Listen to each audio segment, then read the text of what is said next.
Okay. So I want to start by welcoming everybody. I know that we all lead incredibly busy lives.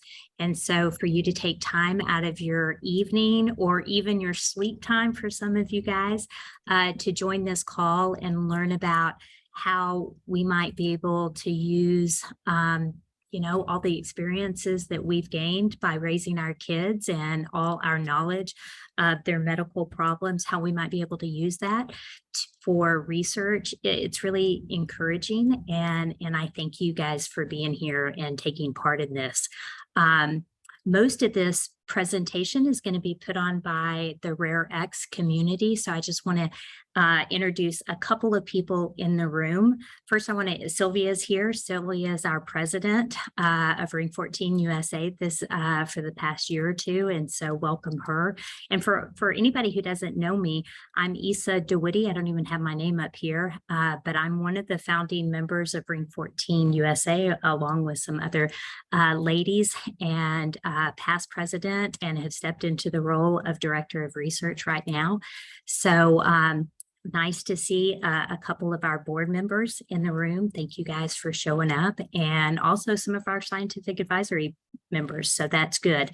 The people who are going to be running the meeting today, Megan Boyle will kick us off. Megan is the patient engagement lead for RareX.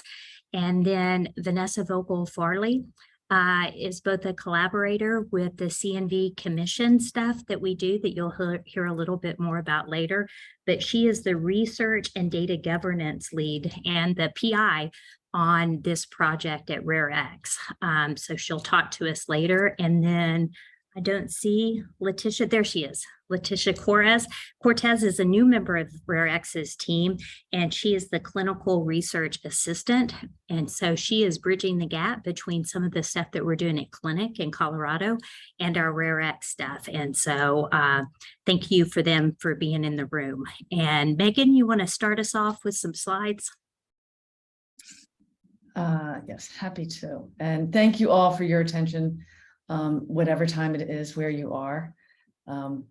I have a confession to make. My daughter is almost 22 with Phelan-McDermid syndrome, very similar symptoms to your family members. And the first 10 years of her life, I really just focused on her and showed up at conferences every couple of years. I was not as active as you all seem to be.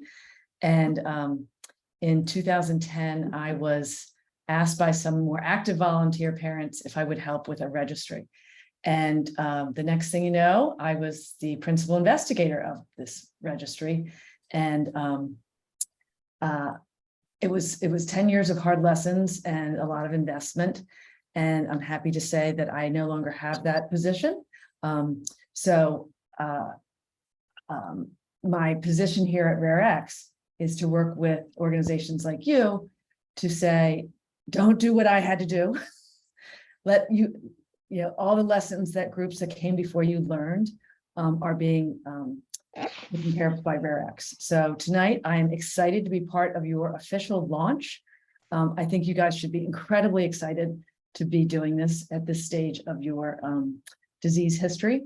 Many diseases are around decades before they begin collecting data that they can make accessible to anyone. So I know you all have had data collections in other places for many years, collected by hospitals and researchers, but having data that can go anywhere is really novel and powerful. And you guys should be really proud of yourselves for having this. We're going to try and get through these slides quickly, so we'll go through some of the basics, and then I want to get to your questions because that's way more fun. Isa, I'll let you give some introduction on this. Sure.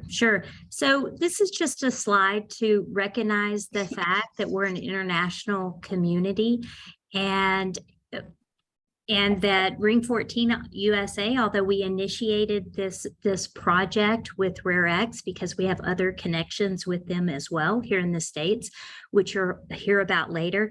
But this data collection program is really open to anybody, anywhere. And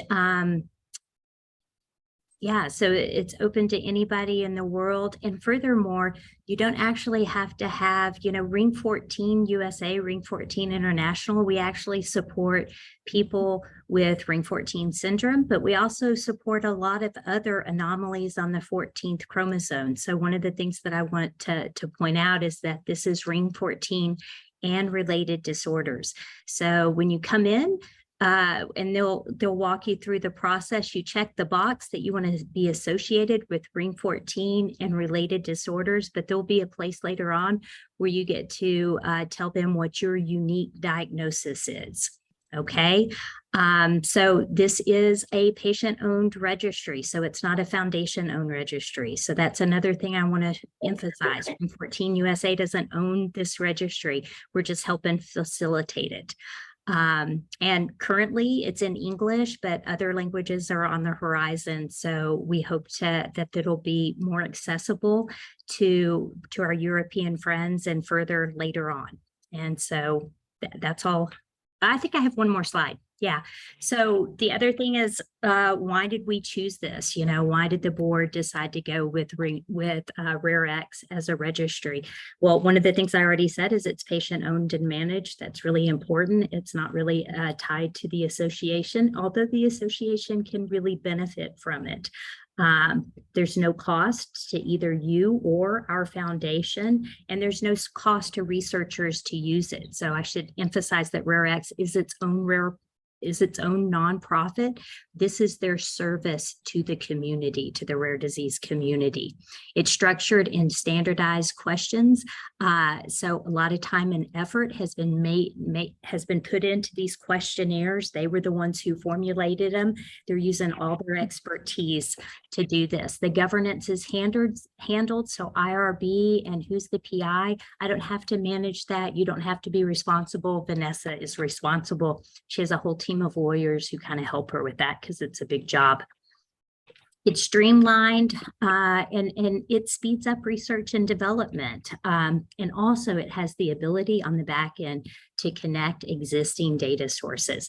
And so this really complements all the work that we've done with the CNV Commission and our work with clinic and everything. So RareX has been filling a lot of roles for us as an organization behind the scenes. And so it only made sense to come into this registry platform as well. And so I don't want to steal any of RareX's thunder. So at this point, I'm going to shut up and let the experts talk. So Megan, take it away. Thank you. So you touched on some of these things already. So RareX is a nonprofit, which allows us to be very nimble and partner with other technologies and collaborators. And we were created out of a tremendous amount of frustration with from the patient community that research wasn't happening fast enough, frustration from the researchers that they could not get access to high quality data, and frustration also with the industry that the data didn't exist and they were losing years of time in having to go back and collect data. We are a platform to collect data that we're going to talk about a lot tonight. We will connect to data, which is specific to your community, very exciting. And we disseminate or share data. When I say share data today or disseminate, I always mean de-identified data. So you as a participant will have access to your own identified data and you can share that with anybody you want. But the data that will be given to your organizations will be de-identified, and the data that will be available to researchers, both academic, medical center, and biopharma researchers will always be de-identified. We do not own the data, as Isa explained, and nor will any of your organizations. This is owned by you, the participant. And by own, I mean you also manage how broadly you want to share your data, or if you want to put some limitations on that. And that is a decision that you can make and then change your mind and indicate that. And we do not do research. We're not profiting from the data. We're here as a conduit to help get the data from the experts, which is you, to the people that want to create treatments. So I know you all are busy, and if you are your life is anything like my life, you are not getting consecutive hours of sleep, and you're lucky if you get a shower and 3 squares a day. So why would I ask you to do yet another survey when you've answered so many and possibly never gotten any data back from those other surveys? And the answer is because you will get data back. You will see eventually how your symptoms or your family member's symptoms compare to other people with the same diagnosis, or how they may differ, or where other people live in terms of a map, not their home address. So we think it's very important. I think it's morally and ethically owed to participants that they get data back. It's also a great way for researchers, both industry and academia, to find appropriate people for studies.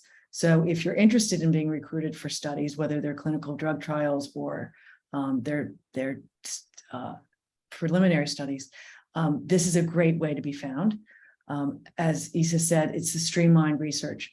There will be more eyes on this data than in any other platform that I'm aware of, and I can explain more about that. But the ability to connect with your various organizations, you have the ability to share your name and email if you wish with all the organizations that are involved. And this is true of a lot of online data collections, but you can and should update your profile when things change. And I know you guys have a phenomenal clinic situation, and you will hear more about that. But a lot of people think that clinics and centers of excellence are the gold standard, and that's what a natural history study is. And my daughter's in one of those.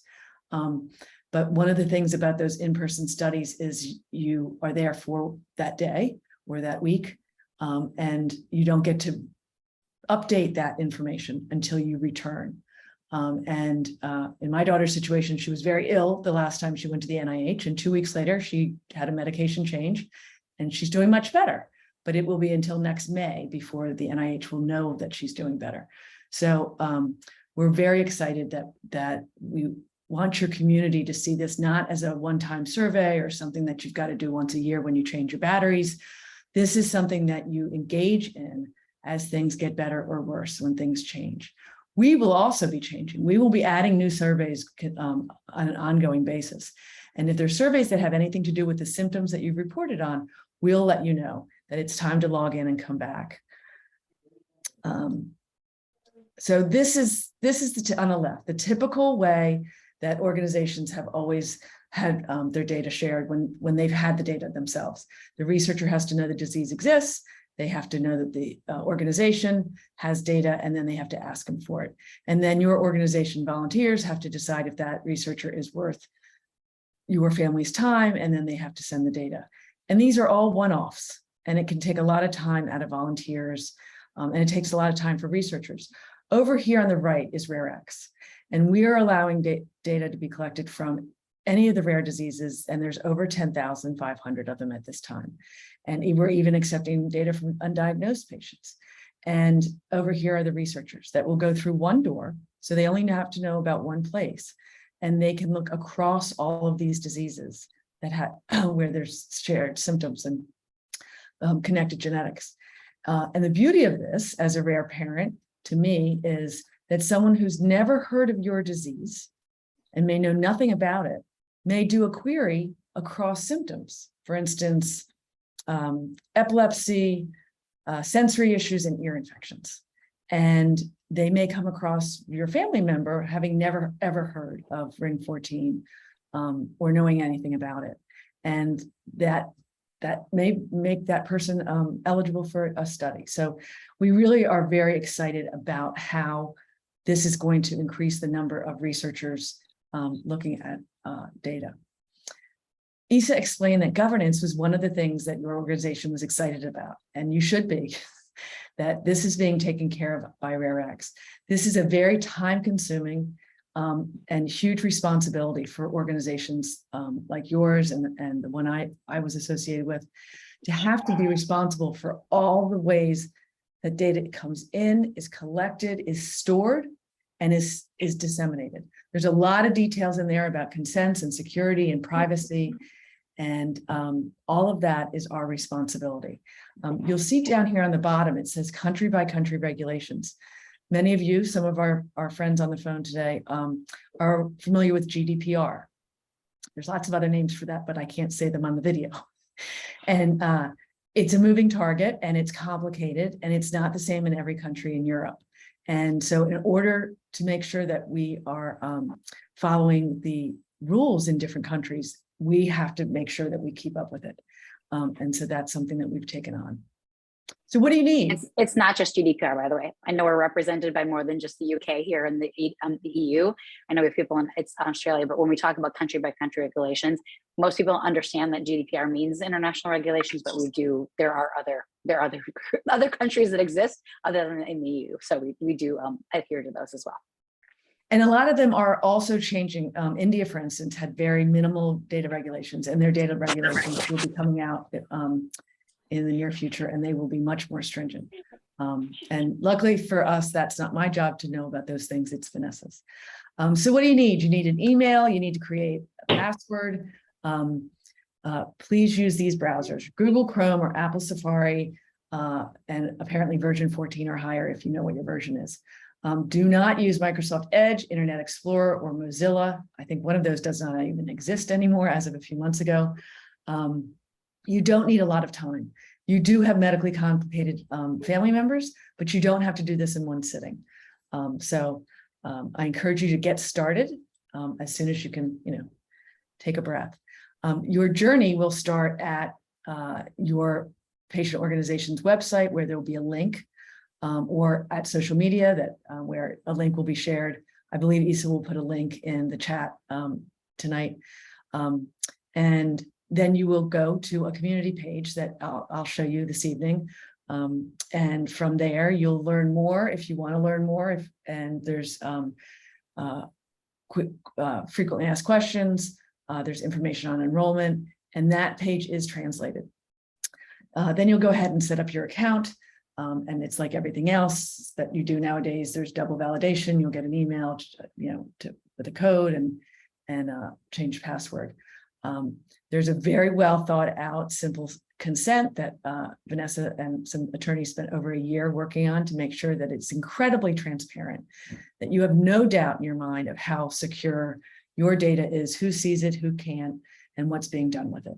And if you ever have questions about the consent, there's multiple places that you'll see contact information. Next is the data sharing preference, which is where you decide how broadly you want to share your data, or if you want to put some limitations on it. In the case of caregivers, you will indicate that you're a caregiver, and you will have your own consent and your own data sharing. And then when you add a family member who's a patient, you will then, if they are minors or not cognitively able to consent, then you will then need to complete a consent on their behalf, as well as their data sharing. So I just say that because some people like me don't read directions and they wonder why they're seeing something twice. Once you get through that, you're off to the races in the surveys. This is your organization, the US organization website, and you'll see that there's information about this data collection. I say data collection and not registry. They are interchangeable, but the word registry can mean a lot of things to a lot of people, and RareX is more than just what one would think of a registry, so we call it a data collection. This beautiful page is your community page. This is your front door into RareX. And here's this link, and you'll see up here in the corner, as Isa said, Ring14 and related disorders. At the bottom left corner, there is the translate button. At this time, though, once you hit get started, we are in English with several translations coming in the next year. Before you get to the consent, we need some basic information, because there's different consents for different ages, for different places. Different states have different ages of majority. So there's some basic questions. You'll see here that you have to check whether you're 18, and then also acknowledge either you are in the United States or you are not. At the bottom, you can be 1, 2, or 3 different roles. A patient participant, if you have a condition, a caregiver participant, or a person who has lost a loved one to a rare disease. As it says here in the note, The recommendation we have for your community is that if you are a caregiver that may participate in one of the other studies, that you also enroll yourself as a patient. So you would be a caregiver and you would check the box for patient. For those of families who have lost a loved one, they would also check the box for a person who's lost a loved one. It's important that you do this at this step and not come back and add this later. You don't have to answer as all of those roles right away. You guys will recognize how you set up an account, create your password, you get your verification code. This is the screen that you'll have when you're set up the account, and whenever you go back, you'll see down here, there's always a way for you to click on the privacy policy and the terms of use. They're readily available. This terms of use is actually for the technology platform that RareX sits on. It's called Matrix. So when you review this, you have to scroll on the right side all the way down till you see accept. This is the informed consent that I am incredibly proud to be associated with. It is clear. It does not read like it was written by a lawyer. It is written in questions and answers, so it makes sense. And we encourage you to review it and not just scroll and hit accept, because this is important information to your family. This is genetic information. This is health information. And we want you to really feel secure that we are doing everything and that we are explaining everything to you. And if you ever have questions, just reach out to us. This is the second to last page of the consent. And again, it's asking that you check all the boxes that apply.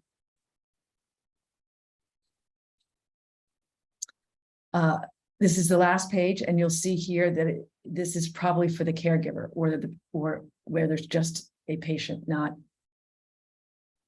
My point is, note where it says your complete name.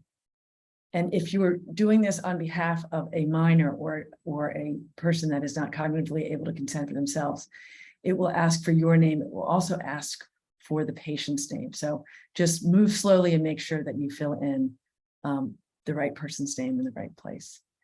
So there's then demographic information.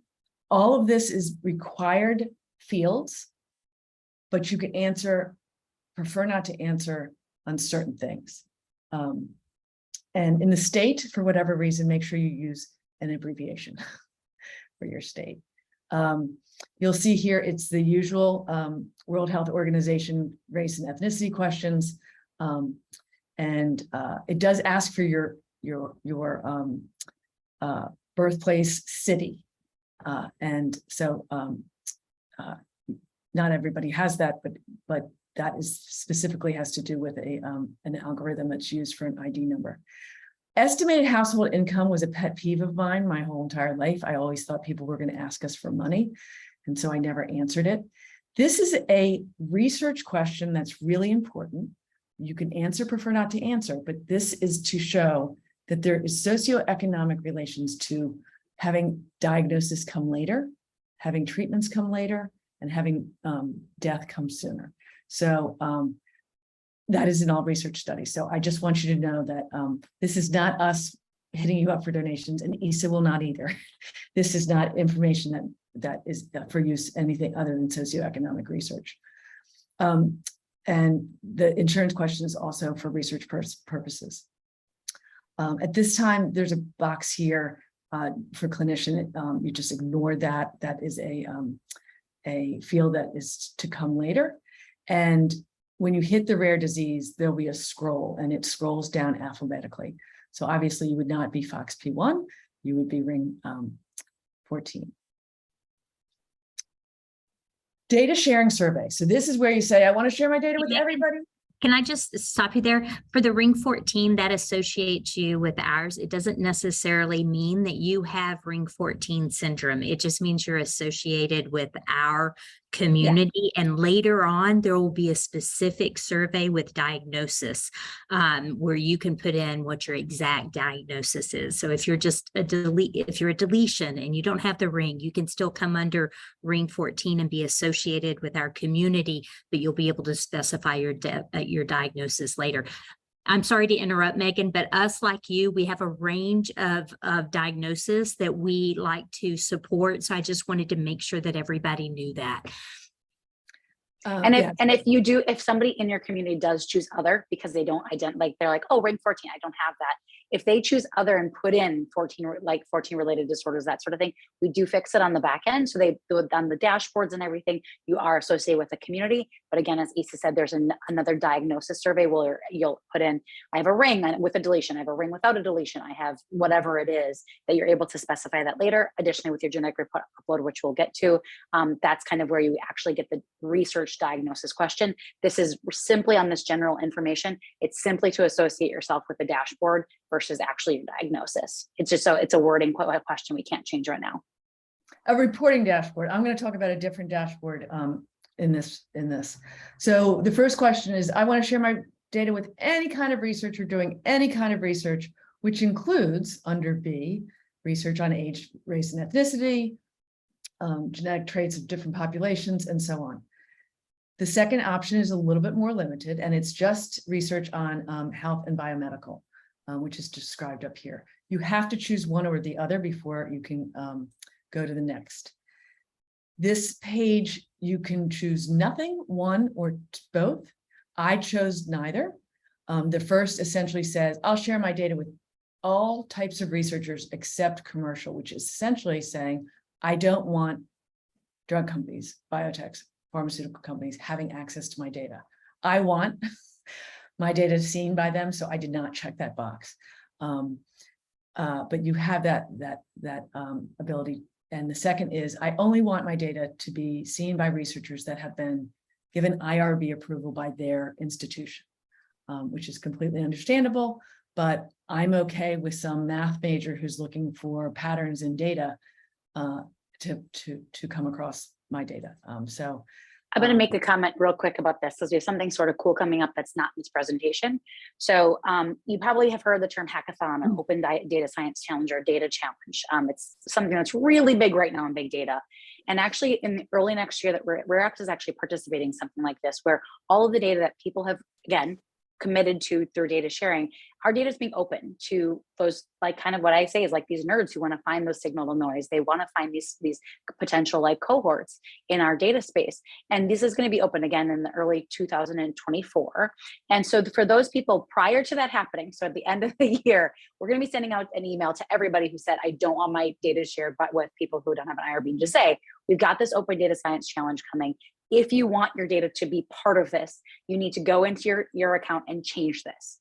So the good part about this is changeable. This is a very different method than most other databases have, that this is changeable. We don't need to reconsent you if you change your preferences. We'll also let you know through your community, through Issa, through Sylvia, through Ring14 International, that these things are coming up, that there might be interest in your space. And we'll let you know through email. So you'll be getting an email from me, actually, and they'll be saying, hey, in Ring14, there's this a potential stakeholder that's interested in you, and your settings might be different than which would let them see the data. You should go in and check your settings.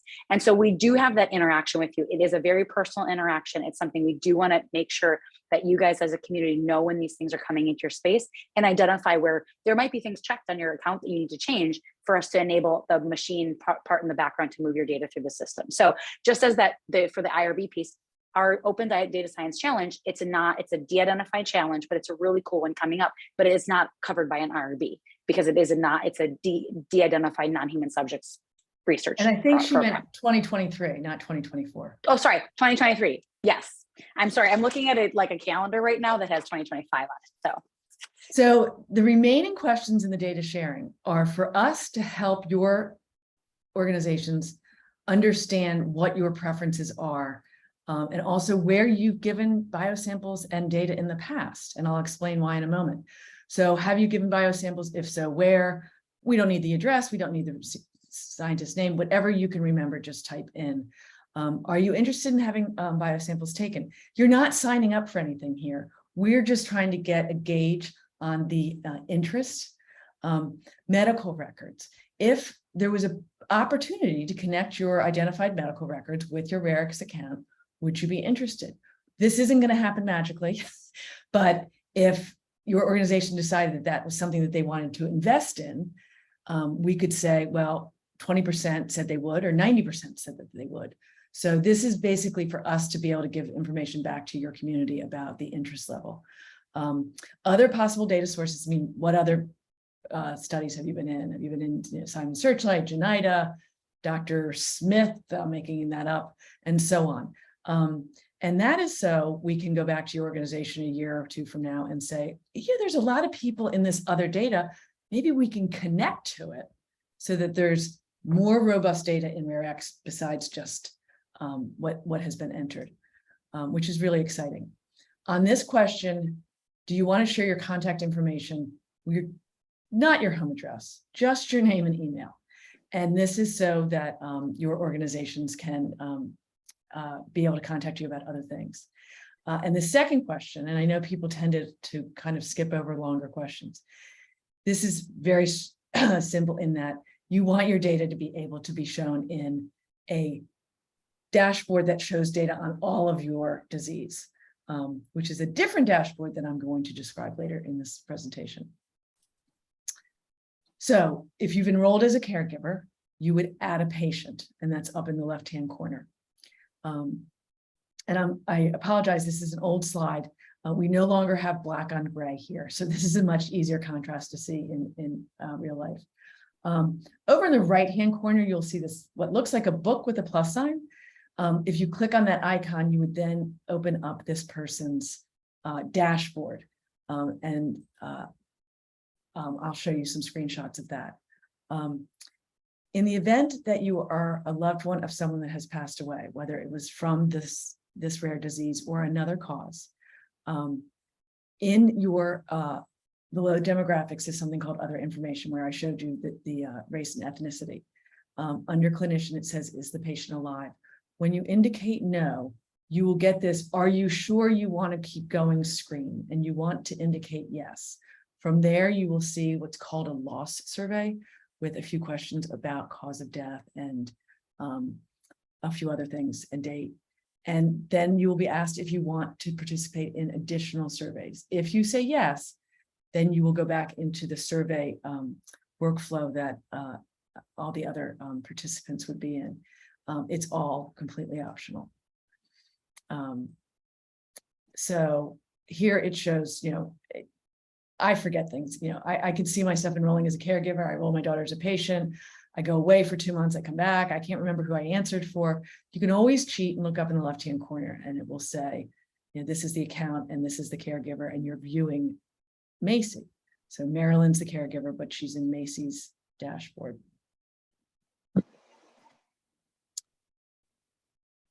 You'll see that it says new and in progress and completed.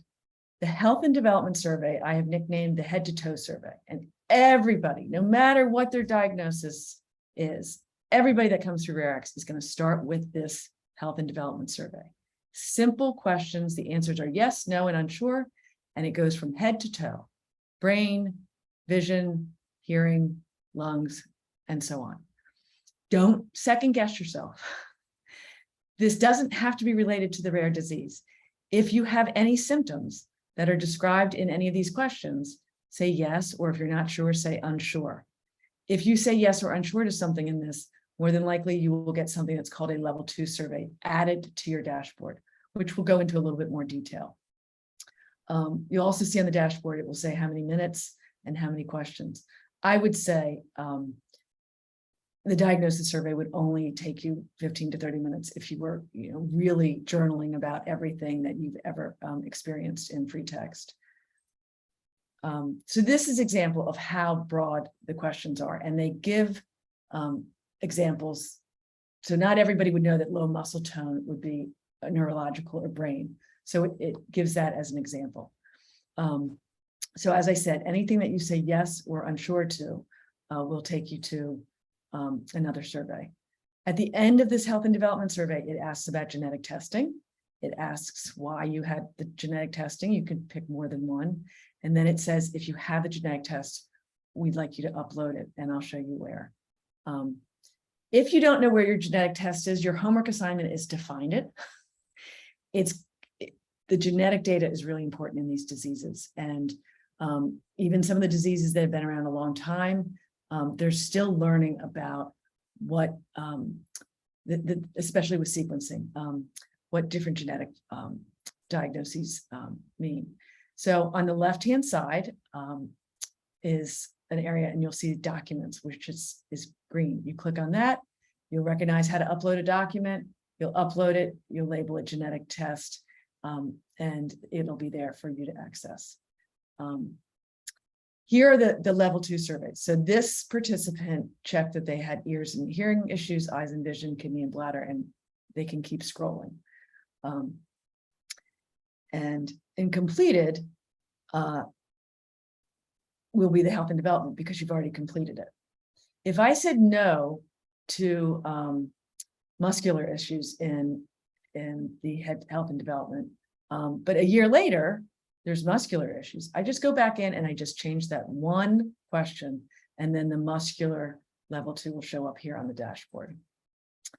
This is an example of a level 2 question. It's a little bit more detailed. It's not a super deep dive. If you answer yes, it will say age of symptom first appeared and age of diagnosis. That may often be the very same day or the same year, but many of us know that we complained and voiced concerns to doctors for a long time before we were given diagnoses. So it is. I consider the age at first symptoms appeared is when you're that parent, like back of your mind said, this is not right.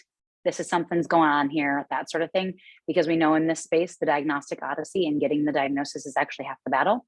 So that piece, when we were defining how we wanted to catch this, it's really that to say when you saw that symptom, it was that first, hey, this is weird, or sort of thing, or this is not right. And that's really what we wanted to capture here is that diagnostic odyssey, when you see that symptom, the age they were, and what the age of the diagnosis, because we get to actually compare when that symptom appeared and say like, okay, if it was seizures, the first symptom that I saw as a parent saying, I think this was a seizure, versus when they were diagnosed with an epilepsy or seizure disorder could be years in some of these cases. But we want to track when you thought they were having their first seizure, because as many of you parents know, convincing a physician is one of half of some of these battles when it comes down to diagnoses. And we wanted to be able to show that in the data.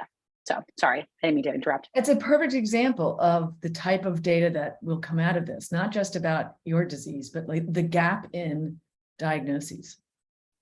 And that goes back to the socioeconomic question, like where are the gaps also associated with that? At the end of every level 2 survey, there's an opportunity for you to say, I have additional issues, and then you can type in free text. I personally know I've had a lot of assessments, I've answered a lot of surveys, and my frustration is, but they didn't ask about X. So if we didn't ask about X, you can report it here at the bottom of this survey. And you can, down here it says add another issue. You can add as many as you want. So as I said, this is completed. Over here, which apparently this is called an ellipsis, I did not know that, are 3 dots. And when you click on the 3 dots, you will see view, edit, and email. Email means you can send your survey back to yourself. And this is great when you're starting with a new doctor, you need to convince your mother-in-law that this is real, whatever it is that you want that data for. And please don't get confused. People, are like, well, what about HIPAA? Nothing to do with anything we're talking about tonight. HIPAA is when a medical provider has your data and they have to ask your permission to share it with somebody else.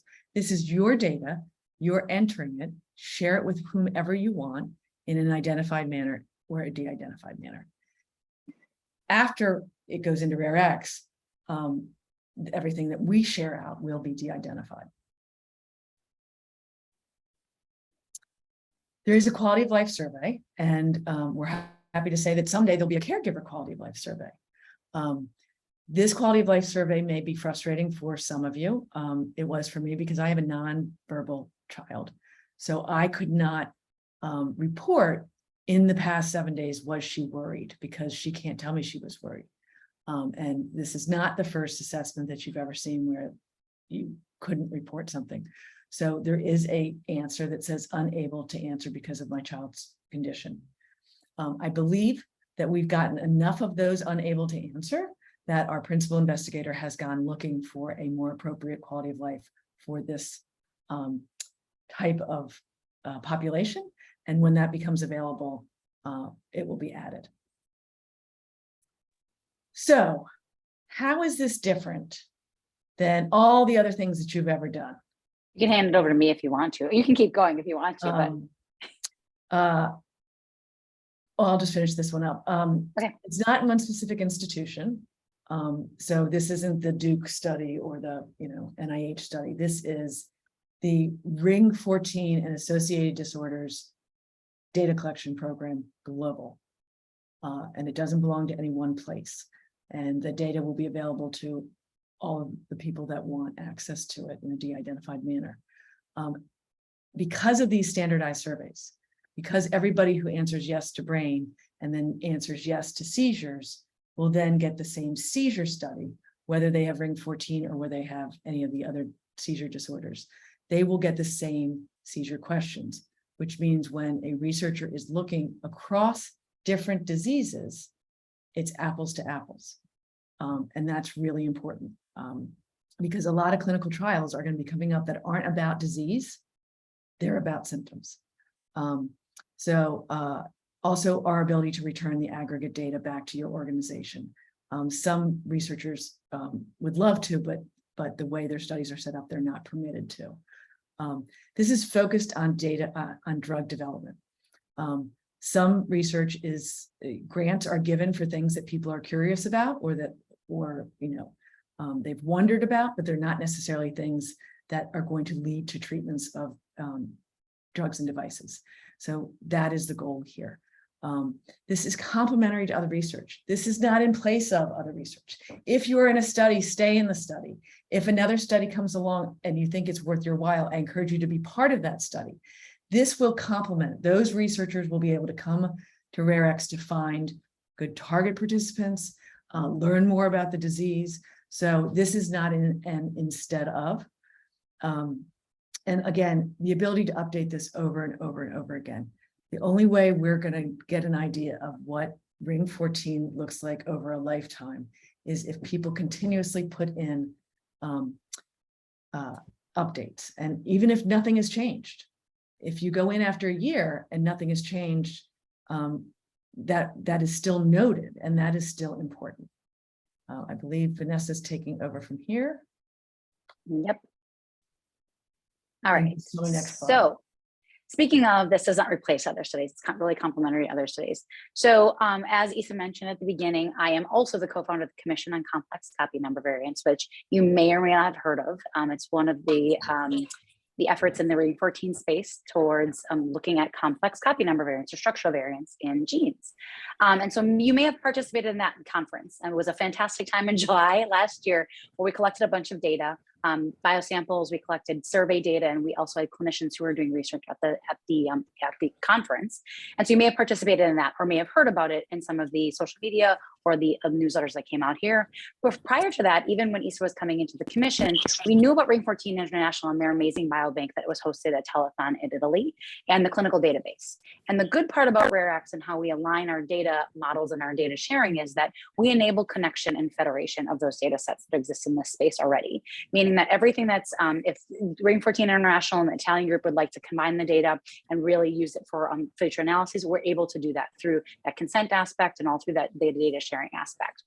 The same thing goes for that biobank. If they're requesting biosamples to be able to run through their same protocols that happened in Italy, they're able to do that. We already have researchers who are requesting the data and the biosamples from the Moving Mountains Conference, which is awesome. And so we do enable that. That's the whole purpose of RareX.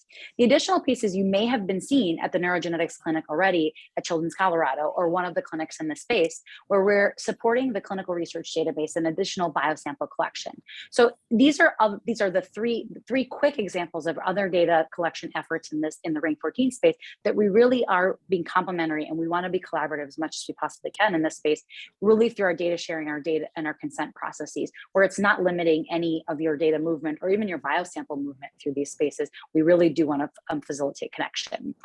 So the next slide. And so one of the things that we talked about just right now was the biobank at Telethon and the clinical database that we're talking about already. These two things can already easily connect, so that all we would need to do, we would need a request that comes in through our data sharing, data a level 2 data connection. And all they do is say, I'm interested in Ring14 data. I'm part of the biobank at Telethon. This is the information I want, and this is what we're doing with it. And we easily are able to send that data or request those biosamples to be transferred.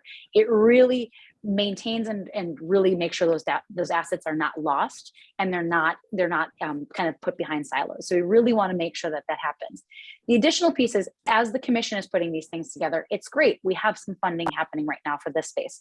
But as things progress and as these things expand, we will need some support when it comes down to like some of these larger efforts. So when we talk about these things, these linkage efforts and additional efforts in like the specific Ring14 space, there's gonna, if ISA comes back and says Ring14 USA is going to do this amazing data project, and she says we need some donations. When we talk about RareX being free, it is, but in these larger data collection efforts and connection spaces where there's lots of data sets coming in, there's a little bit of technical support that's needed to happen there. So when we talk about interconnecting and supporting other data sets, oops, I went back one. I really want to show on this slide how when we come forward with RareX, we are a disease agnostic approach. What that means is every person or every disorder that comes onto the space is offered the same service. Meaning that when Megan was talking about the head to toe, it really is specific to what your child or you are presenting as. So we're not going to ask you the questions we think you want to answer. We ask the questions that you want to answer. So that's when we talk about Ring14, it's up here. And then on all of these things, we talk about the biosamples, we talk about the EHR, we talk about sub-studies and the MD reported things. Those are really things we're plugging into the backside and really enabling that data flow to happen. So next one. So where does the commission fit with Ring14? Isa, do you want to take this one? Or I can too. Go ahead. You can, yeah. Sure. So we talked a little bit about, I touched on it a little bit. The commission is a group of key opinion leaders in this space, really working in the more structural and really complex copy number space. So when you're talking about rings and you're talking about chromosomes, these are not easy things to tackle. And what the commission did was bring together these key opinion leaders to really help us focus on how to process samples, collect data, even expand our research on questions that can really tackle some of the things that we're approaching with Ring14, 8P, Dup15q, some of these larger complex things. And so that's really where it fits in. We support the connection of this data, we support cross-disease research, but at the end of the day, it does not preclude Ring14 communities for doing their own research. The same thing goes for Dup15q and Project 8P in this space, that we are connecting these samples, we're collecting the data, but at the end of the day, there's things happening in Ring14 that we're sending biosamples to RareX to the Ring14 researchers. We're sending them to Dup15q researchers, and we're also sending them to AP researchers. So it's something that when we say RareX doesn't own the data, Ring14 doesn't own the data, it's really true that if a researcher comes to us and says they're interested in this, and you as participants have said, yes, I want this shared, that is what we facilitate, 110%. And the commission is really bringing to those key opinion leaders can look across those disorders. So we'll talk a little bit. We're going to give maybe 3 or 4 minutes about the neurogenetics clinic that is happening at Colorado, and I'm going to turn it over to Letitia. Thank you. So the Commission and the Children's Hospital of Colorado partnered together to develop a neurogenetics clinic to help individuals with conditions like Ring14, who have conditions like Ring14 or related disorders, receive coordinated clinical care. And as Vanessa mentioned, the primary site for this clinic is at the Children's Hospital of Colorado. I actually just attended this clinic, and it was wonderful to see families being able to receive coordinated clinical care because it can be taxing on families to drive to different appointments, to see different providers in different areas. So this is a great opportunity for families to see multiple providers in one place and make sure that their needs are being met. And Ring14 provides medical travel scholarships for families who are interested in going. So this slide is just giving a quick overview of the program and where your biosample will be sent, and how the NC-DCP connects to the Ring14 DCP. Now this program combines the optional blood sample from that patients and family members can provide, the data reported by the clinician at one of our collaborative clinics, and the patient-reported data, so the information that you input on the Ring14 DCP, all together to create a more robust data set. Now from there, the biosample or the blood sample and the clinical research data will actually be linked to your patient-reported data, or the information that you enter on the Ring14 DCP. And so the biosample that will be collected will be sent to the biorepository called Sampled. And if you attended the Moving Mountains conference and participated in this program, this is where your samples are currently stored. And from the biorepository, with your permission, portions of the sample can be shared with drug companies, research institutions, and biotech companies like Illumina for research and experimental purposes and analysis. And we'll update you as much as we can about your sample and how it's shared. So things like when it arrives at the biorepository and how it's being used and shared. And we'll do this through the Ring14 DCP. And this slide is just highlighting that all of the data will be collected, will be linked by RareX and paid for by the Commission. This program really helps create a more robust data set that can be used for research studies and inform therapy developments for conditions like Ring14. This program is patient-driven with families at the heart and focus. We want to be able to empower families to collect, store, and take ownership of their data, all to ultimately, hopefully, drive change through data collection and help future individuals who have conditions like Ring14 and related disorders. So if you're interested in participating or learning more, if you have any questions, please feel free to contact me and I will post that contact information in the chat. And with that, I'll pass it on to Mary and Vanessa for questions. Yeah, well, first, I just wanted to say thank y'all for that presentation and everything. There are a couple of questions. Yeah, really appreciate it. So I hope that y'all saw that there were multiple reasons why we chose RareX as a data collection platform. It stands on its own merit, just as its own, but we had all these extra tie-ins with the Commission that made it even more attractive to us through the other programs that we're also running through RareX. So you feel free to ask questions in the chat or just raise your hand. So this is all for you to ask questions about the program, the platform, the utility. Carrie, I see that you asked a question about your biosamples from that you took that were taken when you went to Italy. We've got biosamples over there also. Sylvia does. Many of us have been able to go over to Italy to do that. Those samples are not coordinated by RareX right now. They're coordinated by Ring14 International and Teleton.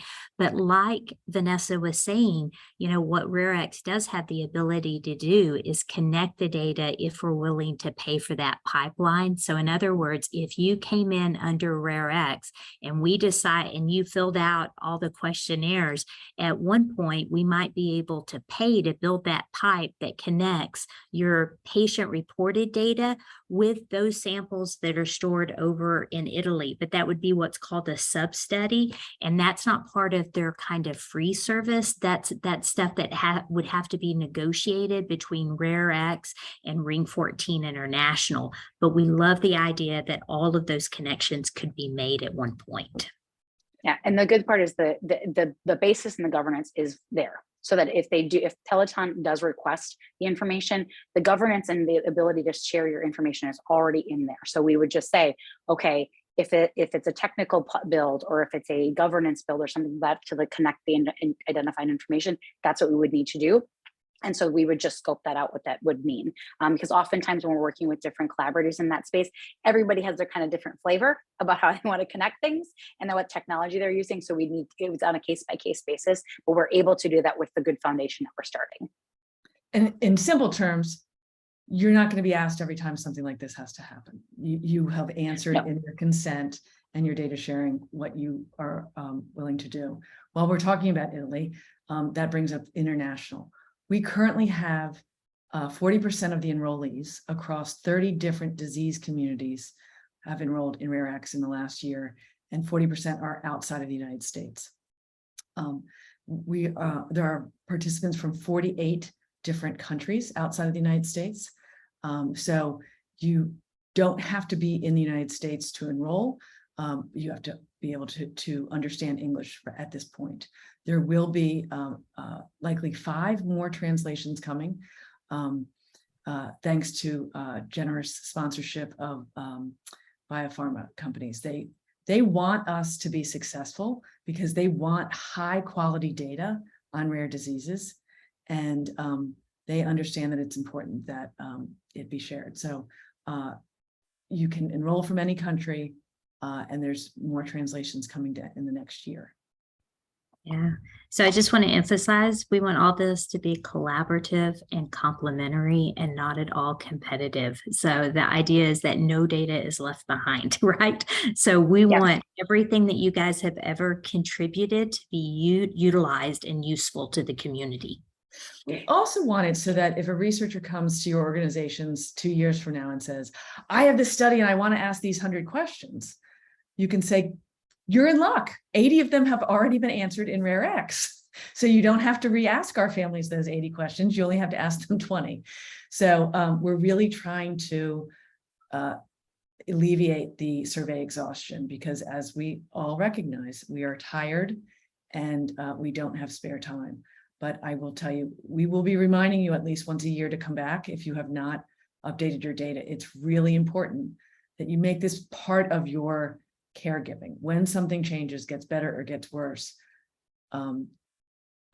you grieve it, you celebrate it, and then you go into your login and you update.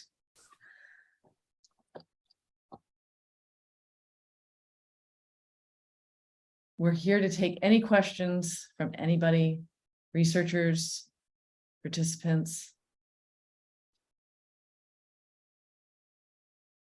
I'm just really excited that you guys are embarking on this. And if you have any questions along the way when you log in or when you're seeing something, if you have questions or feedback, like log it with support, you can email myself or Megan or even Isa. We have a pretty clear, open lines of communication. So if there's something that there's a question, please let us know if something's not clear either. So if you're reading through the consent, or you're reading through questions, like this is really worded funny, what does that actually mean?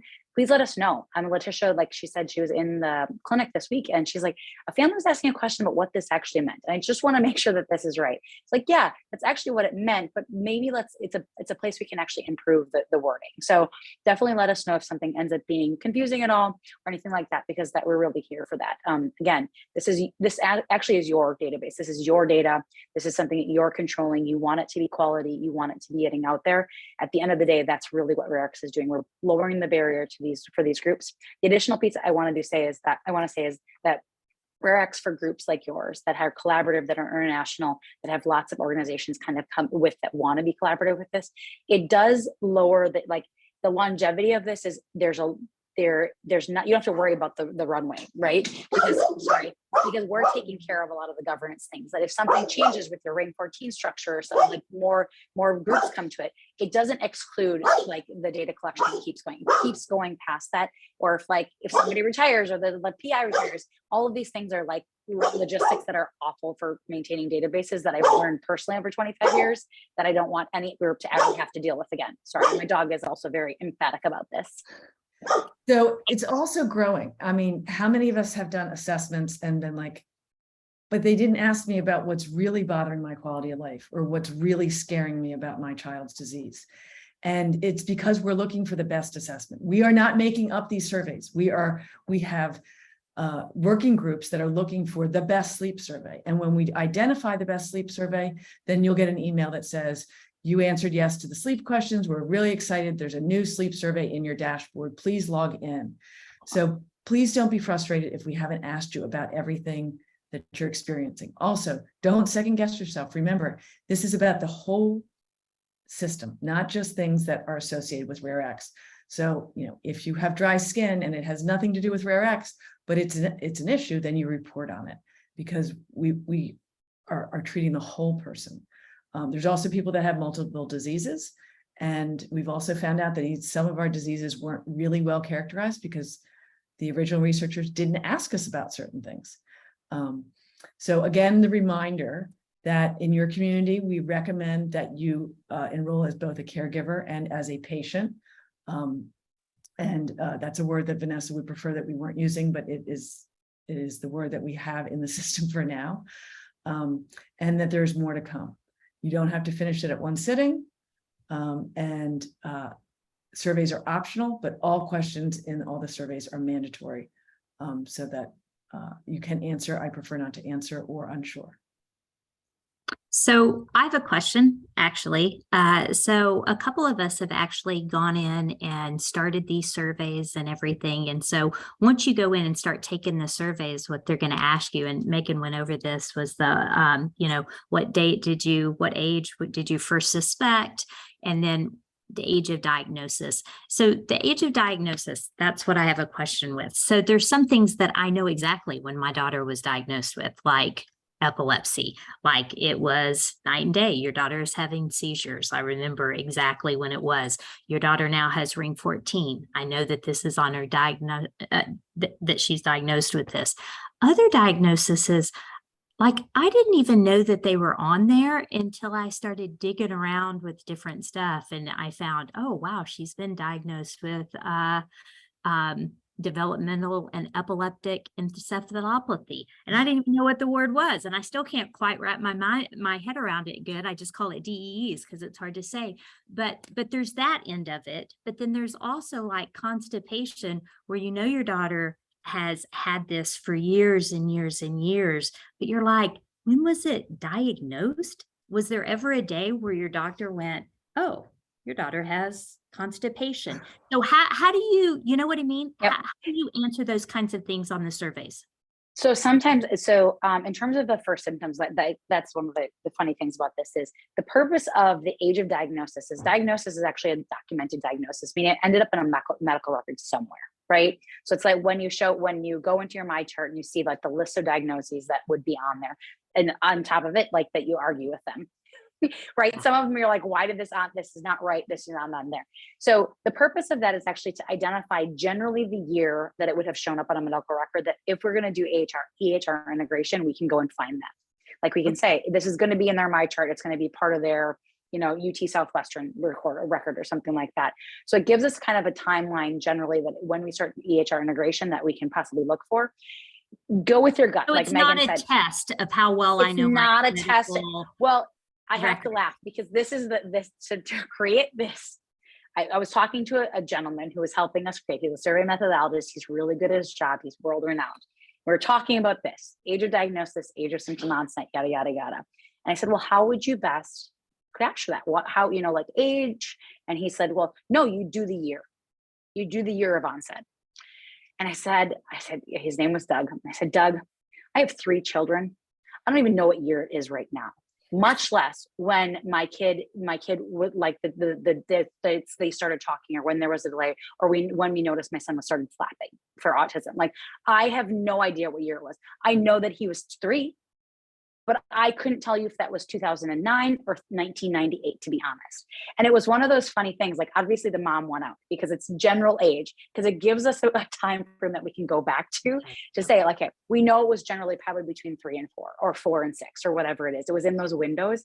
And so that go with your gut. It's not a wrong answer. There's no test to it. It just gives us a better idea of where to look if we need to.